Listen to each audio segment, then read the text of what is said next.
We humbly request our Chief Guest, Honorable Prime Minister of India, to deliver the Convocation address.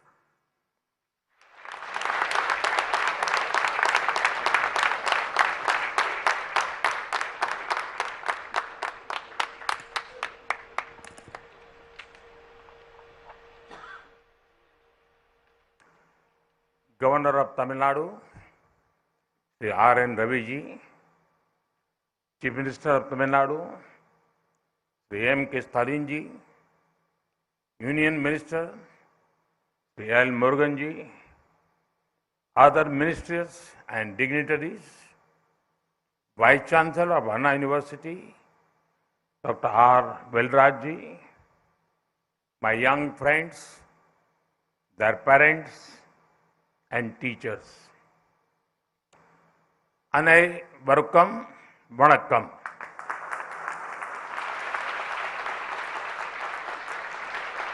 First of all, congratulations to all those who are graduating today in the Anna University's 42nd Convocation.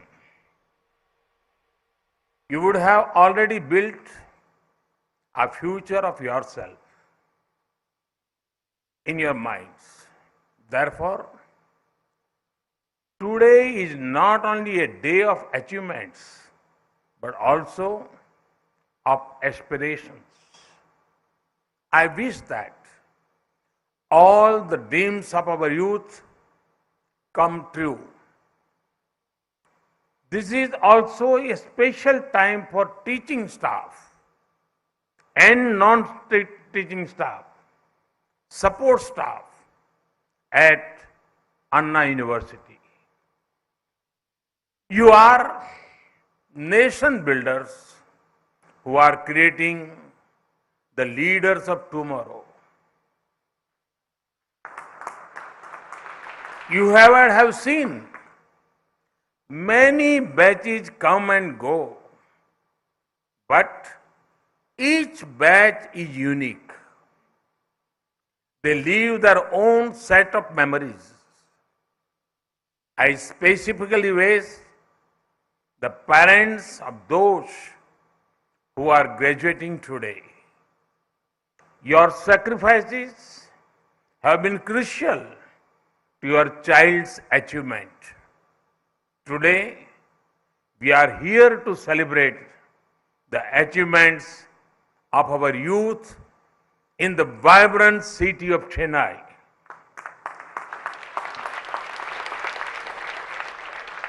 In February 1897, 125 years ago, Swami Vivekananda spoke to the Madras Times.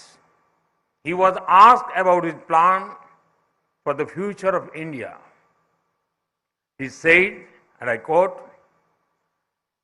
"My faith is in the younger generation, the modern generation. Out of them will come my workers.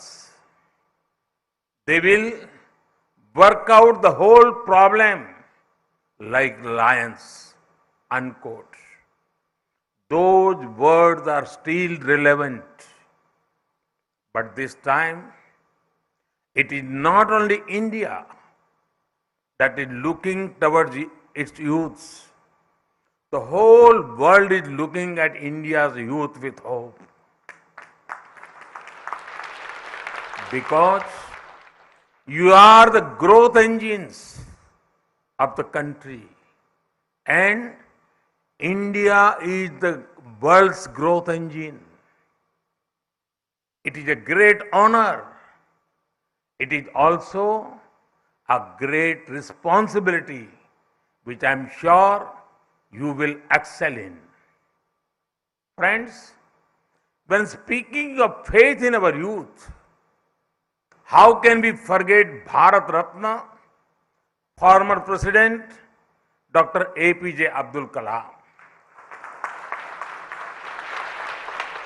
I am sure that it is a matter of pride for everyone in the Anna University that Dr. Kalam was closely associated with this university. I've heard that the room he stayed in has been converted into a memorial. May his thoughts and values inspire our youth. Friends, we are graduating in unique times. Some would call it a time of global uncertainty, but I would call it a time of great opportunity. The COVID-19 pandemic was an unprecedented event. It was once in a century crisis that nobody had an user manual for. It tested every country. As you know, adversities reveal what we are made of. India faced the unknown confidently thanks to its scientists, healthcare workers, professionals, and common people.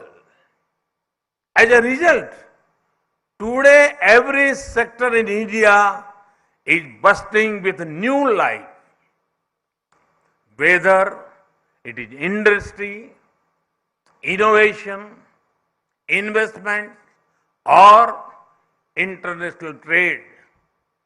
India at the forefront. Our industry has risen to the occasion. For example, electronic manufacturing. In the last year, India was the world's second largest mobile phone manufacturer. Innovation is becoming a way of life.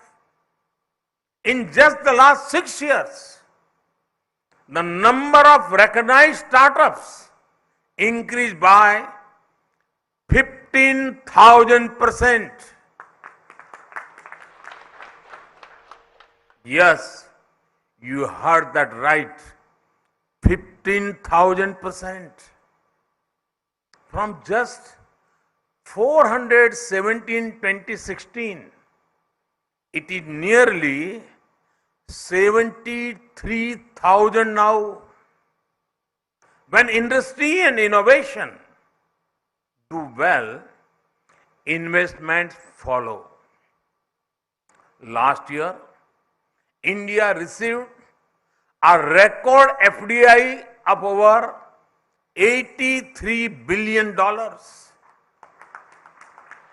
Our startups too received record funding post-pandemic. Above all this, India's position in the international trade dynamics is at its best ever. Our country recorded the highest ever exports of goods and services. We expected food grain at a crucial time for the world. We recently signed a trade deal with UAE to our west and with Australia to our east.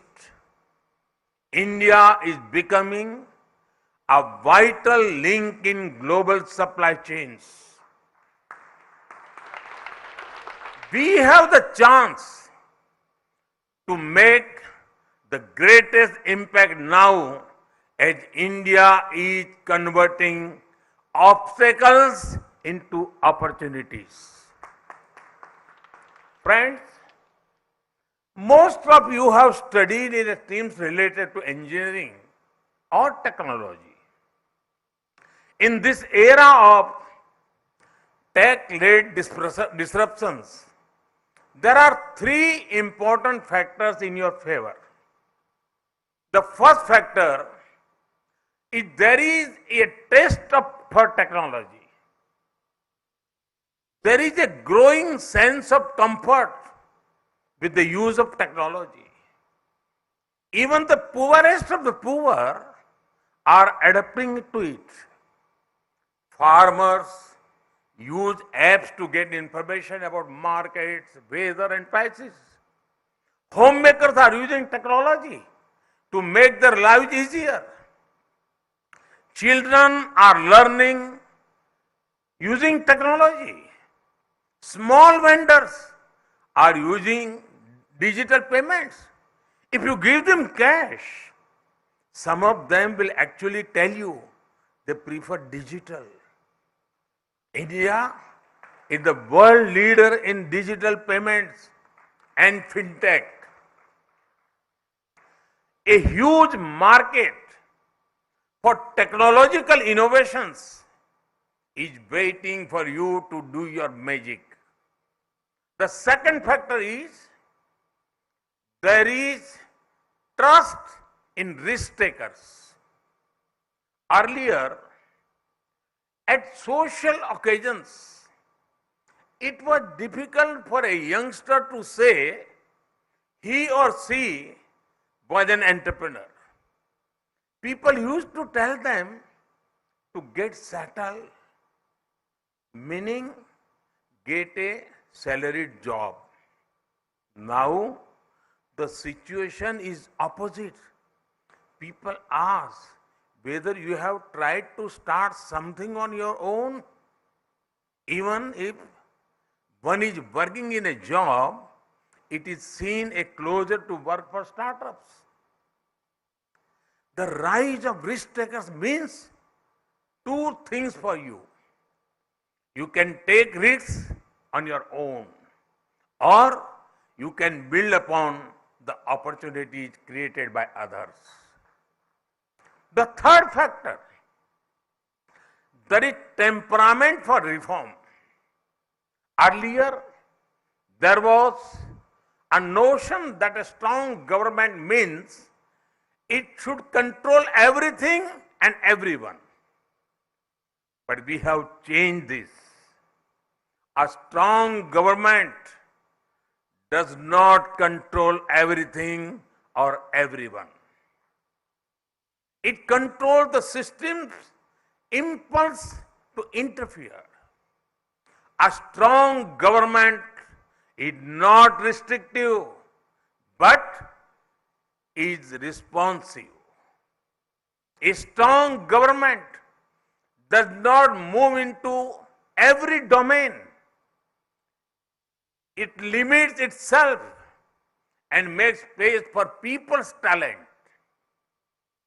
A strong government strength lies in its humility to accept that it cannot know or do everything. This is why you see reforms in every sphere that make greater space for the people and their freedom.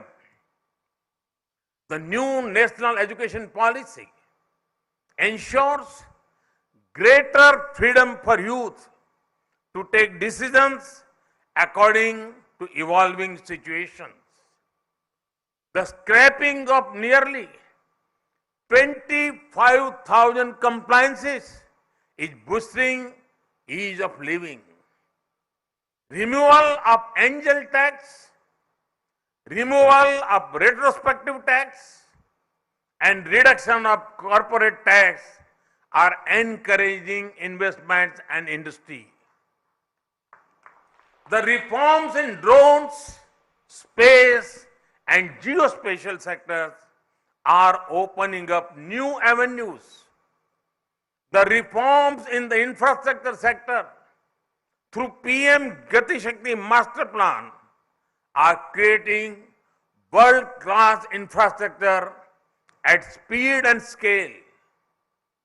There is taste for technology, trust in risk takers, temperament for freedom, for reform. All these factors are creating a platform for you where opportunities are created, sustained, and grown. Friends, the next 25 years are crucial for both you and India. It is the Amrit Kal leading up to the 100th year of independence. We are lucky that many young people like you will build their own future as well as India's. So, your growth is India's growth. Your learnings are India's learnings. Your victory is India's victory. So when you make your plans for yourself and your family, remember that you are automatically making plans for India too. It is a historic opportunity that only your generation has. Take it and make the best out of it. Once again, congratulations and all the best. Thank you.